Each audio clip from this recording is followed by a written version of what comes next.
दोस्तों, एक विधवा औरत ने एक लड़के को छोटे केस में जेल करवा दी। उसने केस ये लगाया उस लड़के के ऊपर कि इसने मेरी बेटी के साथ में दुष्कर्म किया है। दोस्तों, उस लड़के के पास जो भी सबूत थे वो सारे के सारे विपरीत हो जाते हैं।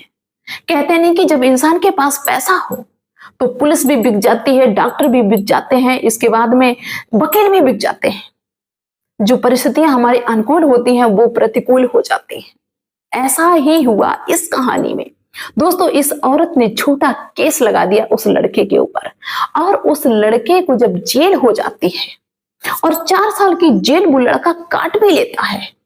इसके बाद में जब जज साहब को ये पता चलता है कि जो केस था ये पूरा का पूरा झूठा था, तो उन जज साहब ने जो उस लड़की को प्लस उसकी मां को जो सजा सुनाई वो काबिल तारीफ थी। इसको जब आप सुनेंगे कि क्या सजा सुनाई जज साहब ने, क्या जज साहब ने अच्छा किया या बहुत अच्छा किया, क्या सच में ऐसा ही होना चाहिए था, ये चीज आप देखिए, इस पे ध्यान दीजिए, इसके बाद अपनी राय अवश्य रखिए। और दोस्तों, ये कोई कहानी नहीं है, ये सच्ची घटना है। तो आइए दोस्तों, इस घटना के बारे में हम आपको विस्तार से बताते हैं कि ये घटना, ये कहानी कहां से शुरू होती है। तो आप सभी का बहुत बहुत स्वागत है मेरे YouTube चैनल में एक और नए वीडियो में। दोस्तों, ये घटना है उत्तर प्रदेश के बरेली जिला की। बरेली जिला के अंतर्गत एक थाना पड़ता है बारादरी थाना। और दोस्तों, बारादरी थाना के अंतर्गत एक मोहल्ला पड़ता है दुर्गा निवास मोहल्ला। इस मोहल्ले में एक विधवा औरत रहती थी। उस विधवा औरत की 2 बेटियां थीं। एक बड़ी बेटी थी जो कि 20 साल की थी और एक बेटी थी जो छोटी थी, 15 साल की थी।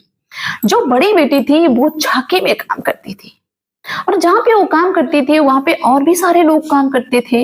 एक लड़का जिसका नाम अजय होता है और अजय का एक दोस्त जिसका नाम राघव होता है, वो भी उस लड़की के साथ में काम करते थे।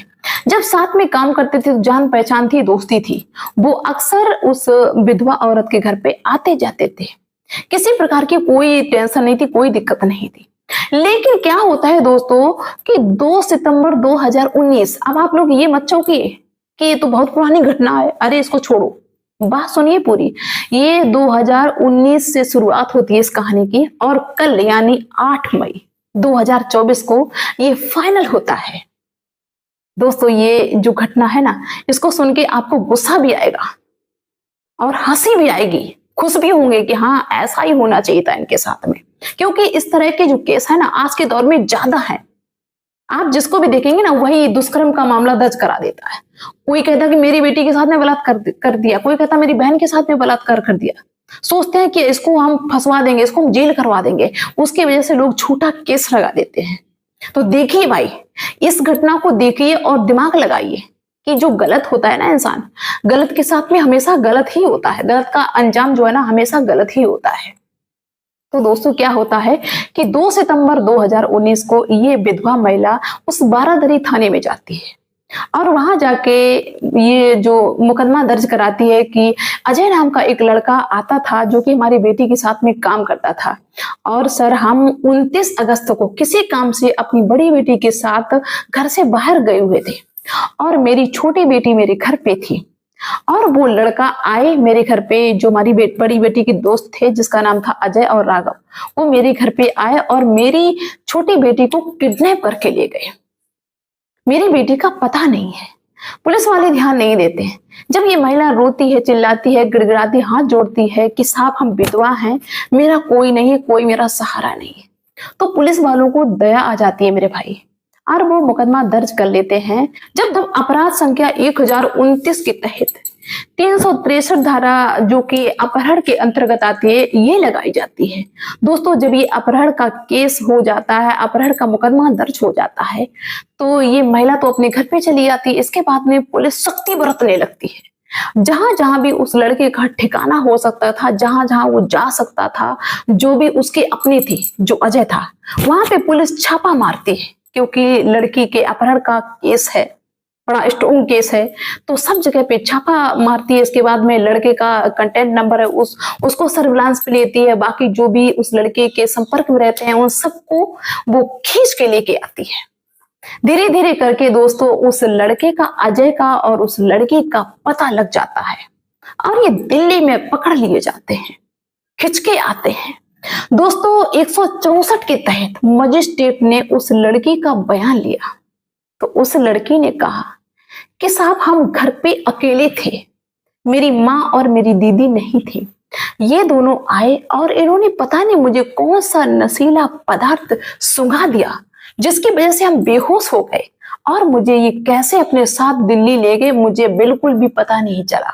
हम बेहोश हो गए थे, मुझे पता ही नहीं चला और इन्होंने मुझे वहां ले जाके मेरे साथ में बड़ा बदसलूकी की, दुष्कर्म किया मेरे साथ, मुझे मारा पीटा, बहुत ज्यादा सताया। दोस्तों अब तो जो मुकदमा दर्ज हुआ था अपहरण का, उसमें और भी धाराएं लग गई, मारपीट का, दुष्कर्म का, अपहरण का, मतलब और तरीके के केस लग गए। अब तो ये केस और भी ज्यादा स्ट्रोंग हो गया। अब उस लड़के को पकड़ के हवालात में बंद कर दिया जाता है। इसके बाद ये माँ बेटी जो थी ये खुशी खुशी अपने घर आ जाती, इनको किसी भी प्रकार की टेंशन नहीं, ये खुश हैं कि चलो मैंने इसको जेल करा दिया। अब दोस्तों जो भी केस लगे हुए थे इन सब की चार्जशीट तैयार होती है और उस लड़के के ऊपर पॉक्सो एक्ट भी लग जाता है क्योंकि लड़की जो थी ये 15 साल की थी, नाबालिग थी। नाबालिग की वजह से ये जो केस था और भी ज्यादा स्ट्रोंग हो गया। फिलहाल वो लड़का तो बालिग था। दोस्तों इन सब केस की वजह से बड़ा स्ट्रोंग केस बन गया, इसकी वजह से उस लड़के को कई साल की जेल हो गई। अब उस लड़के को उस हवालात से निकाल के जेल में भेज दिया जाता है। अब इधर क्या होता है कि विधवा औरत अपनी बड़ी बेटी की शादी कर देती है, इसके बाद में छोटी बेटी भी शादी के योग्य हो जाती है और उसकी भी शादी कर देती है एक लड़का ढूंढ के। और जो भी बीच में तारीखें वगैरह होती हैं तो वो तारीखें लेने के लिए पहुंच जाती है। अब दोस्तों धीरे धीरे समय बीत रहा है और ये लड़का जो बंद था वो लगभग 4 साल की सजा काट चुका था जेल में। अब दोस्तों क्या हुआ कि 2024 की फरवरी को इस लड़की को कोर्ट में बुलाया गया और इससे पूछताछ की गई। ये अपने पति के साथ में आई थी। तो दोस्तों इस लड़के ने पूरी कहानी बदल दी। कहानी क्या बदल दी? इस लड़के ने बताया, जो जज थे जैनेंद्र, उनको ये बताया कि साहब ये जो लड़का सजा काट रहा है ये पूरी तरह से निर्दोष है, इसने कुछ भी ऐसा नहीं किया है जिसकी वजह से ये जेल काट रहा है। दोस्तों वो जज थे जैनेंद्र, वो जब सुनते हैं तो हक्के बक्के रह जाते हैं और कहने लगते कि तुम्हें होश है, तुम क्या कह रही हो? तुमने मजिस्ट्रेट के सामने 164 के तहत ये बयान दिया था कि नशीला पदार्थ मुझे सुंघा के ये लड़का मेरा अपहरण करके ले गया था, मेरे साथ दुष्कर्म किया, मारपीट की, जिसकी वजह से ये लड़का जेल काट रहा है।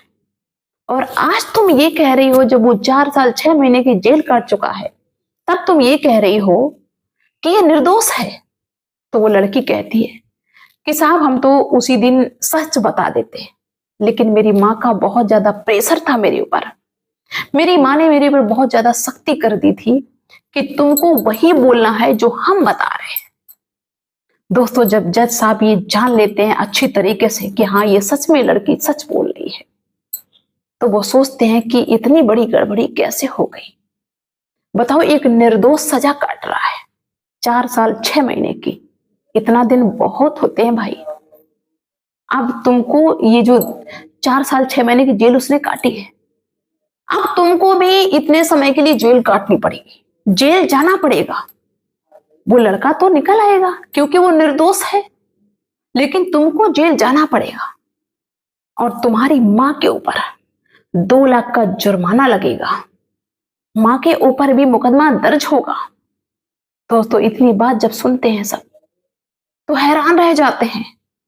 दोस्तों कई बार पता है क्या होता है कि लड़का हो या लड़की गलत रास्ते पे जा रहे हैं तो माँ बाप ये सोचते हैं कि हम इस पे उल्टा मुकदमा लगवा दें तो समाज में मेरी बदनामी नहीं होगी, लोग ये सोचेंगे कि इसने जबरदस्ती मेरी बेटी को छेड़ा है, जबकि बेटी बेशक गलत हो, बेटा बेशक गलत हो।